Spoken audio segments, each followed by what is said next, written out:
በስመ አብ ወወልድ ወመንፈስ ቅዱስ አሃዱ አምላክ አሚን።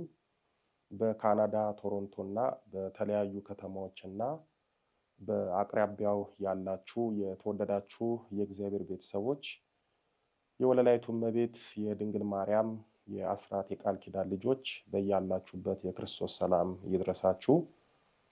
ዛሬ የመጣሁት በካናዳ በቶሮንቶ ከተማ ስለሚኖረኝ መንፈሳዊ አገልግሎት ለማሳወቅ ነው። የወለላይቱ እመቤት ልጆች በካናዳ በቶሮንቶ ከተማ ኦገስት 28፣ 29 እና 30 አርብ፣ ቅዳሜና እሁድ ለሶስት ቀን ብቻ ታላቅ መንፈሳዊ ጉባኤ ይኖረናል። ለስም አጠራሩ ክብር ምስጋናና ስግደት የሚገባው ጌታችን መድኃኒታችን ኢየሱስ ክርስቶስ በማቴዎስ ወንጌል በምዕራፍ 16 ቁጥር 15 ላይ ወደ ዓለም ሂዱ ወንጌልንም ለፍጥረት ሁሉ ስበኩ ብሎ አዞናል። በዚህ የጌታ ቃል መሰረት ወደ ተጠራንበት ዓለም ሄደን እንደ እግዚአብሔር ፈቃድ ወንጌልን እንሰብካለን። እንዲሁም በዚሁ በማቴዎስ ወንጌል በምዕራፍ 10 ቁጥር 8 ላይ ጌታችን አጋንንትን አውጡ በማለት በጊዜው ለሐዋርያት ፍጻሜውን ደግሞ ለካህናት አድርጎ ካህናት አባቶቻችን በስሙ አጋንንትን እንዲያስወጡ አዟል። መለኮታዊ ስልጣንንም ሰጥቷቸዋል።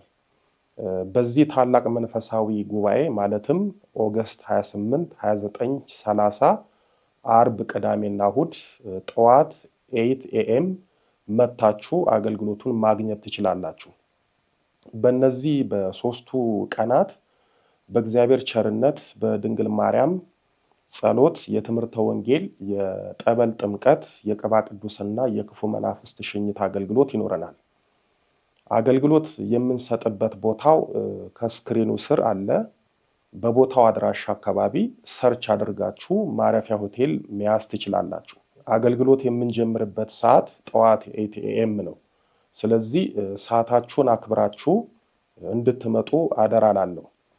ስትመጡ ሴቶችም ወንዶችም መጠመቂያ ልብስ ይዛችሁ ነው። ለምሳሌ ሴቶች ስስ የሆኑ ፒጃማ፣ ቀለል ያለ ቀሚስ፣ ወንዶች ደግሞ ቱታ ወይም ቀለል ያሉ ልብሶች ለመጠመቂያ ያዙ። በተረፈ ወለላይቱ እመቤት ድንግል ማርያም በዘርፋፋ ቀሚሷ በክንፈ ረድኤቷ እቅፍ ድግፍ አድርጋ በቀኑ ኦገስት 28፣ 29 እና 30 አርብ፣ ቅዳሜና እሁድ በቦታው በሰላም ታገናኘን። አሜን።